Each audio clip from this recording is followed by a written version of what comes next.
मंच पर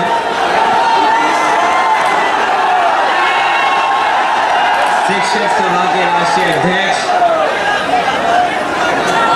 professor doctor B Yadav ji, B Pandey ji, हमारे साथ मंच पर उपस्थित शिक्षक सभा के अध्यक्ष मान सिंह, मंच पर उपस्थित समाजवादी पार्टी के बड़ी संख्या में सभी नेतागण, जो कि बड़ी संख्या में नेता हैं, सूची लंबी है, नाम पढ़ना सबका संभव नहीं है, इसलिए सभी समाजवादी पार्टी के नेता, शिक्षक सभा के सभी हमारे पदाधिकारीगण, सांस्कृतिक प्रकोष्ठ के सभी गायक,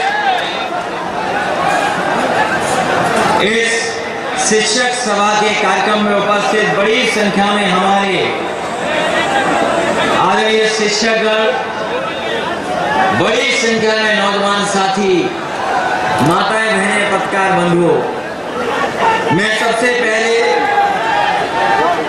राष्ट्रीय अध्यक्ष प्रोफेसर डी पांडे जी को मैं बहुत बहुत बधाई देना चाहता हूं कि उन्होंने अपने गांव में अपने बीच बुला करके हम सब लोगों को मिलने का मौका दिया है। जहां ये शिक्षक सभा का कार्यक्रम है, वहीं देश के सबसे पहले उपराष्ट्रपति, जिनके जन्मदिन के याद में हम आज भी शिक्षक दिवस मनाते हैं, और दूसरे राष्ट्रपति सर्वपल्ली राधाकृष्णन जी को हम याद करते हैं। वो जहां शिक्षक थे, फिलोसफर थे, उन्होंने न जाने कितने लोगों को, लाखों लाख लोगों को रास्ता दिखाने का काम किया, प्रेरणा देने का काम किया। शिक्षक दिवस के दिन हम शिक्षकों को बधाई देना चाहते हैं और मुबारकबाद देना चाहते हैं, और खासकर अपने समाजवादी साथियों को कि जहां इतनी बड़ी संख्या में आपने इकट्ठा होकर के आज शिक्षक दिवस मनाने का काम किया, हम आप सबको भी बहुत बहुत बधाई देना चाहते हैं। साथ ही साथ हम आपका धन्यवाद देंगे। जिस समय चुनाव था यहाँ पर शिक्षक और ग्रेजुएट कॉन्स्टिट्यूंसी का, जिस समय अभी चुनाव हुआ था, जिसमें शिक्षकों को मतदान करना था, ग्रेजुएट लोगों को मतदान करना था, उस चुनाव में आपने समाजवादी पार्टी के प्रत्याशियों की मदद कर करके ऐतिहासिक फैसला लिया था। हम उसका भी आपको धन्यवाद देते हैं और बहुत बहुत बधाई देते हैं। वो जो लोग जीते हैं वो यहीं पर बैठे हैं, यहीं पर बैठे हैं हमारे बीच। इस गर्मी में, इस उमस में, और जहां पंडाल के अंदर शायद हवा भी नहीं पहुंच पा रही होगी, और हमारे नौजवान जो गर्मी में खड़े हुए हैं, उमस है, पसीना बह रहा है, लेकिन उन्हें गर्मी और उमस की कोई परवाह नहीं है। उनका न जोश कम हो रहा, न उत्साह कम हो रहा है, और ये चेहरे दिखाई दे रहे हैं, वो कहीं ना कहीं ये बता रहे हैं, चेहरे को पढ़ सकता हूं मैं, ये चेहरों पर दिखाई दे रहा है, ये जोश बता रहा है, उत्साह बता रहा है कि आने वाले समय में बदलाव होने जा रहा है। इस बदलाव को कोई रोक नहीं सकता, बदलाव होके रहेगा। और समाजवादियों ने यूं ही नहीं कह दिया, समाजवादियों ने यूं ही नहीं कह दिया कि हो सकता है कि 400 सीटें भी इस बार जनता समाजवादी पार्टी और उसके समर्थन के लोगों को जिता दे। आज जब हम गंगा के किनारे यहां पर बोल रहे हैं, मां गंगा सामने है, ये स्थान तीनों तरफ से ऐतिहासिक और पौराणिक स्थान से घिरा हुआ है, जहां मंदिर है, मां गंगा है। और हमारे तमाम लोगों को याद होगा कि मां गंगा की कसम खा करके किसने कहा था कि मां गंगा को साफ कर करके दिखाएंगे। जहां हम लोग आज इकट्ठे हैं, शिक्षक, नौजवान और समाजवादी लोग यहां पर इकट्ठे हैं, वहीं उत्तर प्रदेश के दूसरे हिस्से में किसान बड़ी संख्या में इकट्ठे हैं। अगर लाखों लाख किसान वहां पर हैं, तो लाख से कम यहां भी नहीं दिखाई दे रहे जो लाखों लाख हैं। लाखों किसान इसलिए इकट्ठा हो गया क्योंकि जब से ये सरकार भारतीय जनता पार्टी की बनी है, किसानों के अधिकारों को छीना जा रहा है। किसानों के जो फैसले हो रहे हैं, जो किसानों के फैसले हो रहे हैं, उससे ना हमारे केवल किसानों की खेती छिन जाएगी, अगर वो कानून लागू हो गए तो हमारे किसानों की जमीनें भी छीनने का काम होगा। इसलिए किसान इकट्ठे हैं वहां पर, जो उत्तर प्रदेश का दूसरा हिस्सा है मुजफ्फरनगर, और यहाँ पर किसान भी हैं, शिक्षक भी हैं, नौजवान भी हैं। अगर आवाज वहां से उठ रही है तो यहाँ से भी आवाज उठ रही है कि आने वाले समय में बदलाव होके रहेगा। कोई सोच सकता था? किसी ने भरोसा किया होगा भारतीय जनता पार्टी पर? जो कानून लागू हो रहे हैं, इन कानूनों से आपकी पैदावार की जो वादा किया था पैदावार का कि भारतीय जनता पार्टी की सरकार बनेगी तो हमारे किसानों की पैदावार की आय दोगुनी हो जाएगी। ये जितने लोग खड़े हैं सबके खेत हैं, सब खेती करने वाले हैं। अगर शिक्षक हैं, नौजवान हैं, तब भी खेत हैं। और हमारी ये पुलिस के जवान खड़े, इन पे भी खेती है। बताओ किस फसल की पैदावार की आय दोगुनी हो गई? अभी जितनी भी फसलें गई, किस फसल की पैदावार दोगुनी मिल गई किसी को? जो वादा किया था आय बढ़ाने का, आय नहीं बढ़ी। अगर हिसाब किताब लगाओगे तो आय कम हो गई है। डीजल महंगा, पेट्रोल महंगा, डीजल पेट्रोल महंगा हो गया, और हमारी फसल की पैदावार की आय तो दोगुनी नहीं हुई, लेकिन हिसाब किताब लगाओगे तो डीजल की कीमत दुगनी हो गई है। जो बिजली समाजवादियों की सरकार में बनी थी, जो बिजली समाजवादियों की सरकार में बनने लगी थी, बताओ बिल कितना देना पड़ रहा है आपको? बिजली का बिल बढ़ गया। हमारे गरीबों को सिलेंडर दे दिए, चूल्हे दे दिए। उज्ज्वला योजना के माध्यम से गरीबों को सिलेंडर दे दिए। हमारे कितने गरीब लोग हैं जो सिलेंडर भरवा पा रहे होंगे? नाम तो उज्ज्वला था, नाम उज्ज्वला है, नाम उज्ज्वला रखा, लेकिन कीमत बढ़ा बढ़ा करके हमारे चूल्हों को बुझला कर दिया है। अब ये उज्ज्वला योजना नहीं है, ये बुझला योजना हो गई है। देश किस रास्ते में जा रहा है? देश किस रास्ते पे चल दिया? आज तो हम आप लोग खुले हैं, हम खुल करके समाएं कर रहे हैं। सभा में आप लोग आए हो, सोचो 6 महीने पहले, 8 महीने पहले या 1 साल पहले बताओ क्या हालत थी? जिस समय ये वैश्विक महामारी आई, हमारे मजदूरों को अनाज छोड़ दिया, हमारे मजदूरों को ऐसे ही छोड़ दिया कि जाओ घर चले जाना, कोई इंतजाम नहीं। हमारे मजदूर, उत्तर प्रदेश के मजदूर कहां कहां से चल करके आए, गुजरात से चल कर आए, महाराष्ट्र से चल करके आए, पंजाब से चल करके आए, लेकिन सरकार ने उनको कोई इंतजाम नहीं किया। कैसे लॉकडाउन कर दिया, लोगों की जान चली गई। उत्तर प्रदेश में 90 मजदूर चलते चलते घर नहीं पहुंच पाए, उनकी जान चली गई। ऐसा लॉकडाउन कराया उन्होंने। लॉकडाउन और वैश्विक महामारी के कारण जहां जान चली गई, रोजगार चले गए, नौकरी चली गई, व्यापार चला गया, और हमारे यही शिक्षक जो हमें पढ़ाते भी हैं, हमारे भविष्य को बनाते भी हैं, हमारे दिल और दिमाग को ठीक करते हैं, यही हमारे शिक्षक समय आने पर हमें रास्ता दिखाते हैं, हमें जीवन भर हम कैसे बने। अगर हम पढ़ाई में कमजोर हैं तो हमें उत्साह देते हैं, हमारा मनोबल बढ़ाते हैं और हमें आगे बढ़ने की प्रेरणा देते हैं। ऐसे शिक्षकों को भी जब जरूरत थी तो सरकार ने इनको धकेल दिया। हमारे शिक्षक ड्यूटी पे लगे रहे, चुनाव में ड्यूटी में रहे, और जब जान चली गई तो सरकार आगे नहीं आई मदद करने के लिए। पूछा सरकार से कि कितने शिक्षकों की जान गई। शिक्षकों की जान जाने का जो आंकड़ा सरकार ने बताया कि 3 गए हैं, 3 शिक्षकों की जान गई।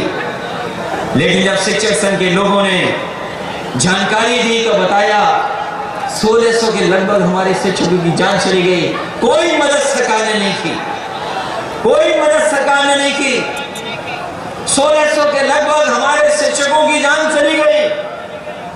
दिल्ली में भी सरकार बीजेपी की, यूपी में भी सरकार बीजेपी की। बताओ हमारे शिक्षक भाइयों, किसकी मदद हुई, किसके परिवार की मदद हुई? शिक्षकों की मदद नहीं हुई। आंकड़ा भी छिपाया, पहले का 3 की जान गई, बाद में सरकार को चुप होना पड़ा जब 1600 की सूची आ गई।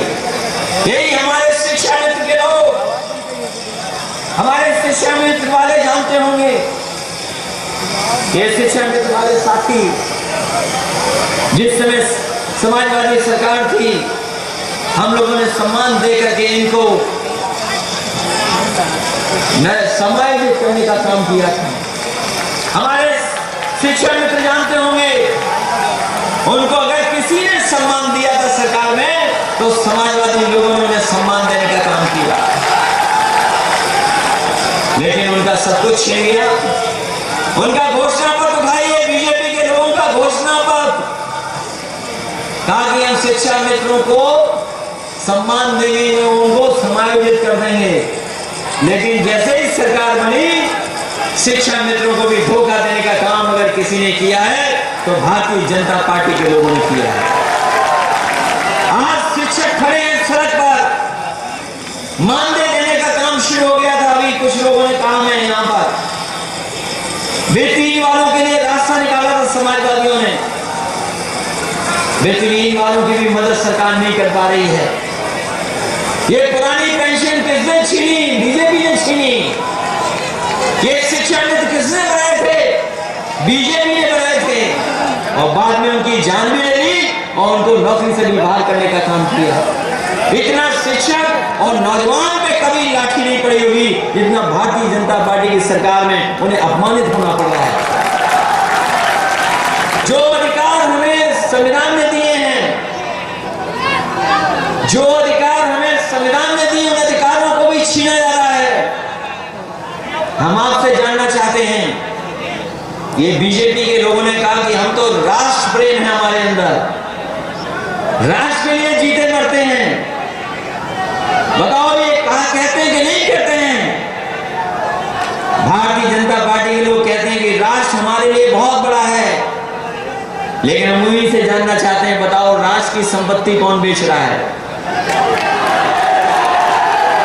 हमें नहीं लगता किसी की जेब में यहां पर पैसा होगा। अगर जेब में पैसा हो तो भारतीय जनता पार्टी की ऐसी सरकार है कि अगर आपको ट्रेन खरीदनी हो तो ट्रेन खरीद लो, पटरी खरीदनी हो तो पटरी खरीद लो, हवाई जहाज खरीदना हो तो हवाई जहाज खरीद लो, एयरपोर्ट खरीदना तो एयरपोर्ट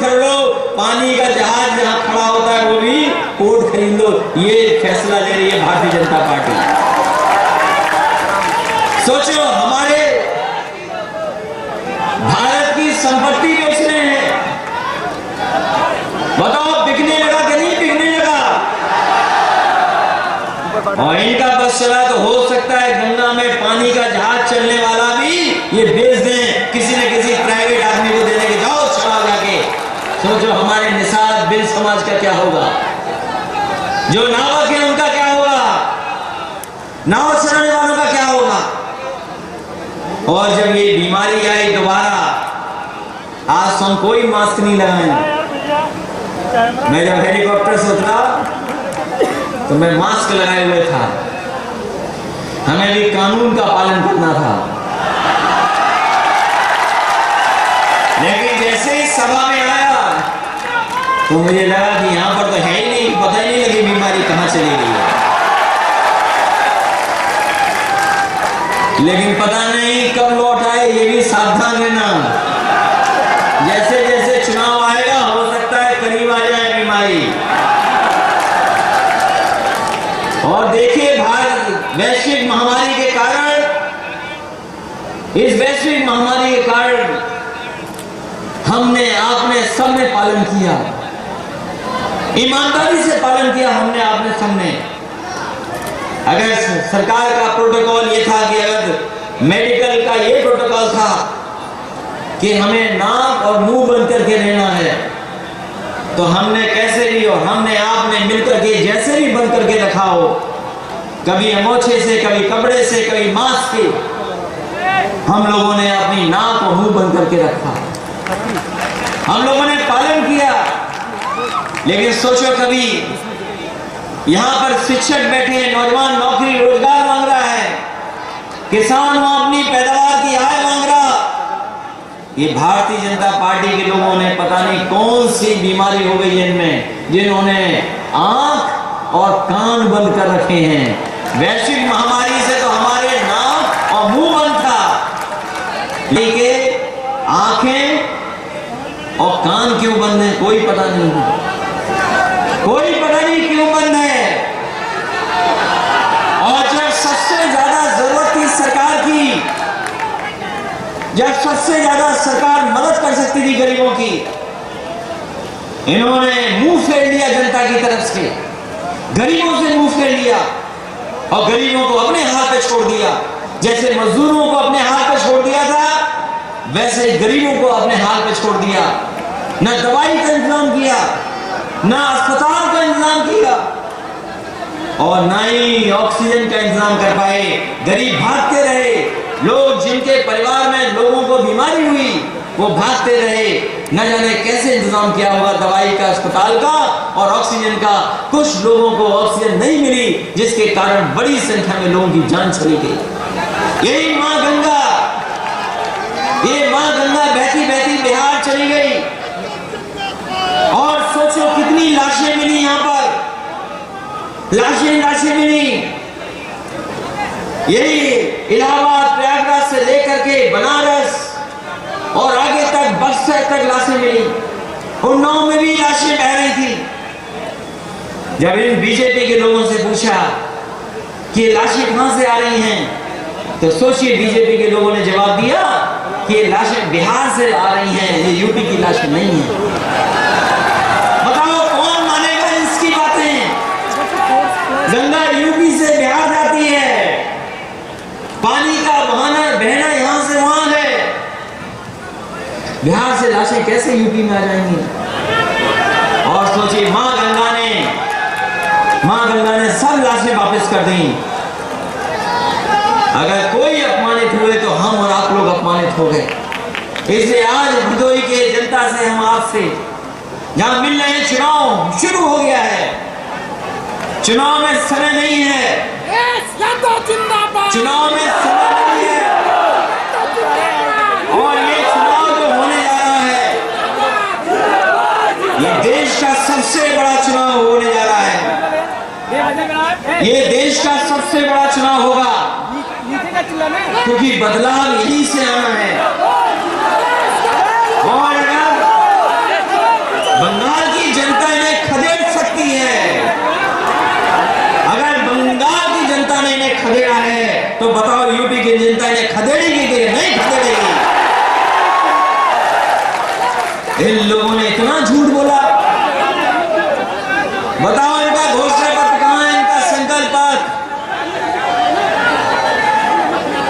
अभी आए थे मिर्जापुर में मां विंध्याचली के मंदिर में, वहां पर रोपवे शुरू करने आए थे। रोपवे वो कह रहे थे कि अब बुजुर्गों को, माताओं, बच्चों को अब परेशानी नहीं उठानी पड़ेगी, रोपवे से चले जाएंगे।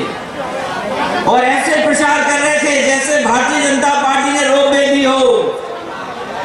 अगर किसी ने वो काम किया था तो वो समाजवादी पार्टी थी, इसकी सरकार थी जिसने काम हुआ था। और ये मोहब्बतपुर से हमारे बुनकर भाइयों को, एक्सपोर्टर्स को, एक्सपोर्ट बहुत होता है, हमारे कालीन का कारोबार है, हमारे बुनकर भाई हैं, यहाँ किसान हैं, नौजवान हैं, कारोबार जुड़ा है, रोजगार जुड़ा है। और काम रोजगार की भारतीय जनता पार्टी के लोग बात नहीं करेंगे, क्योंकि काम और रोजगार हमें और आपको जोड़ता है। काम और रोजगार हमें जोड़ता है। कोई एक्सपोर्टर होगा कालीन वाला, पता नहीं कौन मालिक हो, बनाने वाले हमारे बुनकर भाई गांव में रहते हैं, किसान हैं। कौन किस जाति का बना रहा कुछ नहीं पता, कौन किस धर्म का बना रहा कुछ नहीं पता। यहाँ के कालीन के कारोबार को बढ़ाने के लिए समाजवादियों ने काम करने का काम किया था। और बहुत शानदार सड़क, जिससे बाहर के खरीदने वाले जो लोग हैं, जो उद्योगपति हैं, दुनिया के दूसरे हिस्से में बैठे हैं, वो आकर के हमारे कारपेट बाजार को देखना चाहें और कारोबार करना चाहें तो उन्हें मौका मिलता था आकर के आसानी से कारोबार कर सकें। इसलिए एक्सपोर्ट मार्ट भी बनाया और उसको जोड़ने वाली सड़क भी बनाने का काम समाजवादी लोगों ने किया। लेकिन हमारे मुख्यमंत्री भी कमाल के मुख्यमंत्री हैं। हमारे जो मुख्यमंत्री हैं वो बहुत कमाल के मुख्यमंत्री हैं। इकलौते ऐसे मुख्यमंत्री हैं जो शिलान्यास का शिलान्यास करते हैं। और भदोही के लोगों, आप भाग्यशाली हो, आप भाग्यशाली हो कि आपके एक्सपो मार्ट का उद्घाटन फिर उद्घाटन किया। ये पहली सरकार है जिसके पास रंग बदलने के अलावा, नाम बदलने के अलावा, दूसरों का काम, अपना काम बताने के अलावा कोई काम नहीं है उनके पास। और भदोही के लोग बच के रहना, लखनऊ मत जाना। नाम बदलने वाले बैठे हैं वहां पर। जरूरी नहीं जिस नाम से आप जाओ लखनऊ उसी नाम से वापस आ जाओ। और हम तो पत्रकार साथियों से कहेंगे, एक हमारा पत्रकार साथी यही मिर्जापुर का ईमानदार शरीफ, उसने केवल ये खबर चला दी कि नमक रोटी से बच्चों का भला हो रहा है, उस पर धाराएं लग गई, जेल जाना पड़ गया उसको। एक ने दूध में कहा कि पानी है, उसे जेल जाना पड़ा। सोचो कैसी सरकार चल रही है। जब हम शिक्षक दिवस मना रहे हैं, जब हम डॉक्टर राधाकृष्ण सर्वपल्ली जी को याद कर रहे हैं, जो हमारे न केवल देश के उपराष्ट्रपति और राष्ट्रपति और भारत रत्न रहे, बल्कि दार्शनिक थे, फिलोसोफर थे, गाइड थे न जाने कितने लोगों के लिए। उन्होंने जो शिक्षा दी, रास्ता दिखाया, वही समाज और देश की भलाई का रास्ता है। और याद कीजिए समाजवादी साथियों, हम लोग समाजवादी लोग तो लैपटॉप बांट रहे थे, और लैपटॉप इसलिए बांट रहे थे कि कम से कम गरीब के बच्चे पढ़ लिखने और उनके अगर मिल जाए तो आगे की भविष्य की पढ़ाई भी कर लें। अभी सुनने में आया है कि ये सरकार स्मार्टफोन देने जा रही है। ये स्मार्टफोन हमें समझ में नहीं आ रहा। और जब नौजवानों के पास अपने आप फोन पहुंच गया तब सरकार कौन सा स्मार्टफोन देने जा रही है। और फिर मुख्यमंत्री जी ने इसलिए लैपटॉप नहीं दिया, मैंने कई सभाओं में कहा और फिर कहता हूं, क्योंकि हमारे मुख्यमंत्री जी को लैपटॉप चलाना ये नहीं आता, इसलिए वो लैपटॉप नहीं वैसे तो ये बात शिक्षक अच्छी तरह समझते होंगे, हमारे शिक्षक लोग अच्छी तरह समझते होंगे कि हमारे सरकार के मुखिया का रास्ता क्या है, उनका रास्ता क्या है। अब उस बारे में मैं नहीं कहूंगा, क्योंकि उसी की वजह से सब गड़बड़ है। ये कोई ऐसी चीज है जिसकी वजह से गड़बड़ हो रहा है सब, उसी की वजह से बीजेपी ने संकल्प पत्र नहीं उठाया। जो वजह आप बता रहे हो, उसी की वजह से संकल्प पत्र नहीं उठा और संकल्प पत्र पूरा ही नहीं हुआ। भारतीय जनता पार्टी का पत्रकार साथियों, हम कहना चाहते हैं पत्रकार साथियों, आपकी जिम्मेदारी बड़ी है।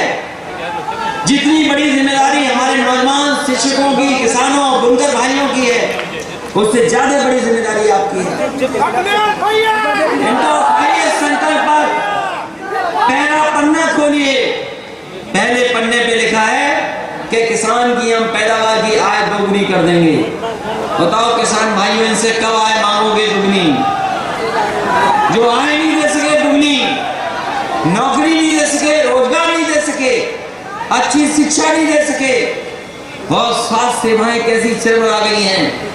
कोई सरकारी इंतजाम नहीं है जहां पर हमारे गरीब इलाज करा सके। वही एम्बुलेंस जो समाजवादियों ने शुरू की थी वही चल रही है।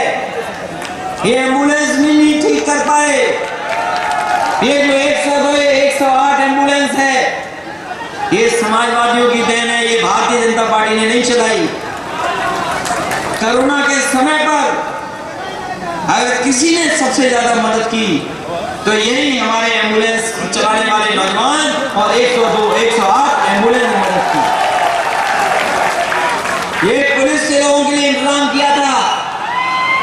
100 नंबर वाली गाड़ी, 100 नंबर वाली गाड़ी, सरकार जानती है ये 100 नंबर सबसे महत्वपूर्ण व्यवस्था है। और इस व्यवस्था को हम लेकर के आए थे अमेरिका से, जहां पर न्यूयॉर्क में जिस तरीके से पुलिस चलती थी, न्यूयॉर्क में जिस तरीके से पुलिस चलती थी, वहां पर हमने अपने सरकार में उस समय के अधिकारियों को भेजा था।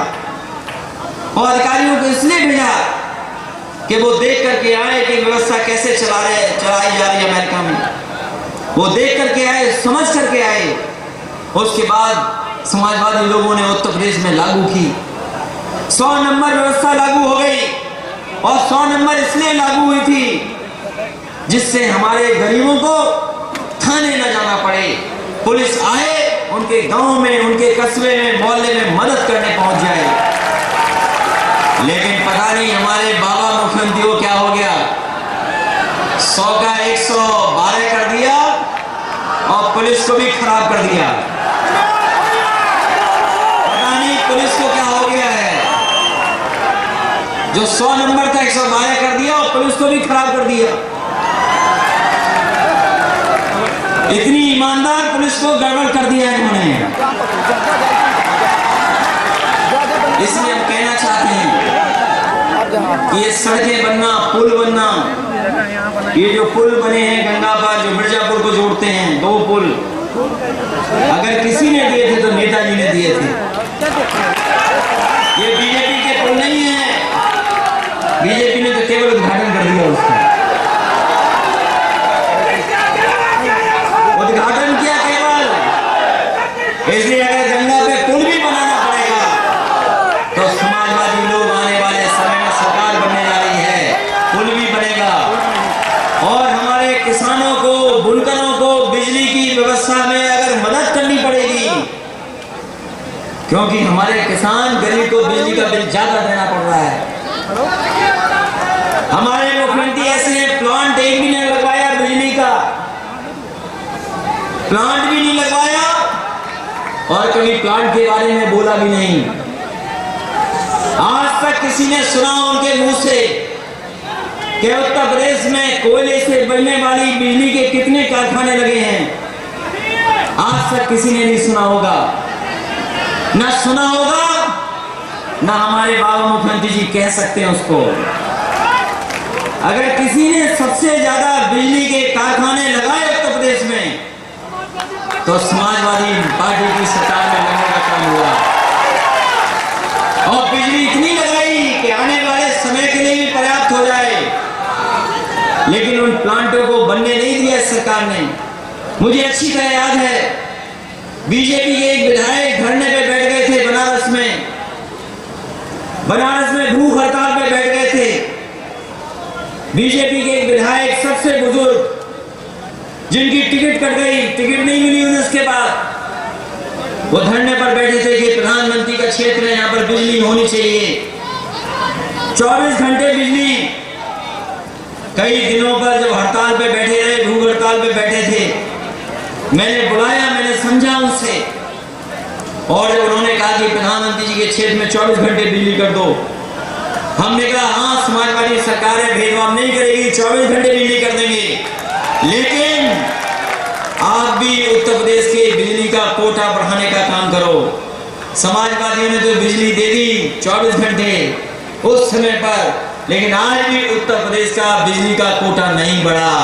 जिस प्रदेश में सबसे ज्यादा लोकसभा के सांसद जिताए हों, जिस प्रदेश में विधायक सबसे जिताए हों, बताओ, डबल इंजन की सरकार उत्तर प्रदेश में भी, दिल्ली की भी सरकार इनकी, लेकिन उत्तर प्रदेश को क्या मिला? ये सोचो, हमारे गरीब किसान छात्र नौजवानों, सोचो क्या मिला आपको, और क्या सपने दिखाए जा रहे थे कि मां गंगा साफ हो जाएंगी। इस बार मां गंगा ही इनका सफाया करेंगी और कोई सफाया नहीं करेगा। सपना दिखाया कि बनारस क्यूटो हो जाएगा, बनारस क्यूटो हो जाएगा। अभी गोरखपुर का हमने देखा, लोग सड़क से नहीं चल पा रहे थे। गोरखपुर में लोग सड़क से नहीं चल रहे थे, लोग नाव से चल रहे थे। अब पता नहीं बनारस में कैसे चल रहे होंगे। इसलिए इन्होंने व्यवस्था खराब की है। जिस रास्ते उत्तर प्रदेश जाना चाहिए था, उस रास्ते पे नहीं लेके गए, उत्तर प्रदेश को पीछे कर दिया।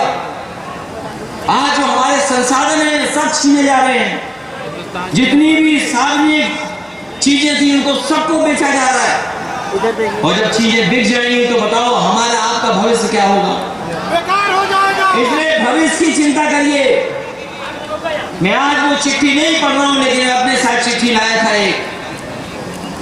कभी अमेरिका के राष्ट्रपति ने अपने बेटे के हेड मास्टर के लिए चिट्ठी लिखी थी कि हमारे बेटे को क्या क्या सिखाना है। अब्राहम लिंकन, उन्होंने अपने बेटे के हेड मास्टर को चिट्ठी लिखी थी, बड़ा दूर रही है, और इस चिट्ठी में जो जो चीजें लिखी थी, मैं तो कहूंगा हमारे शिक्षक, क्योंकि हमारा आप भविष्य बनाते हैं, आने वाली पीढ़ी का आप भविष्य बनाते हैं, आप भविष्य शिल्पकार हैं। जो कभी अब्राहम लिंकन उस समय के राष्ट्रपति अपने बेटे को सिखाने के राष्ट्रपति को चिट्ठी लिखी थी, अगर वही हम लोग सीख लें तो शायद हमारा भविष्य भी बेहतर हो जाएगा और समाज का और देश का भी भविष्य बेहतर होगा। आज हमें सोचना होगा कि दुनिया में हम कहां खड़े हैं, हमारा प्रदेश कहां खड़ा है, सबसे बड़ा प्रदेश, लेकिन उस प्रदेश को पीछे करने का काम किया। जो विकास की गति थी इसको रोक दिया, जो कारखाने उद्योग लगने थे वो बंद कर दिए। हमारे बुनकर भाइयों की जो मदद होती थी इस कोविड में, कोरोना में, न जाने कितने बुनकर भाइयों को परेशानी उठानी पड़ी, किसानों को परेशानी उठानी पड़ी। कभी नेताजी ने शुरू किया था कि उनको सस्ती बिजली देंगे,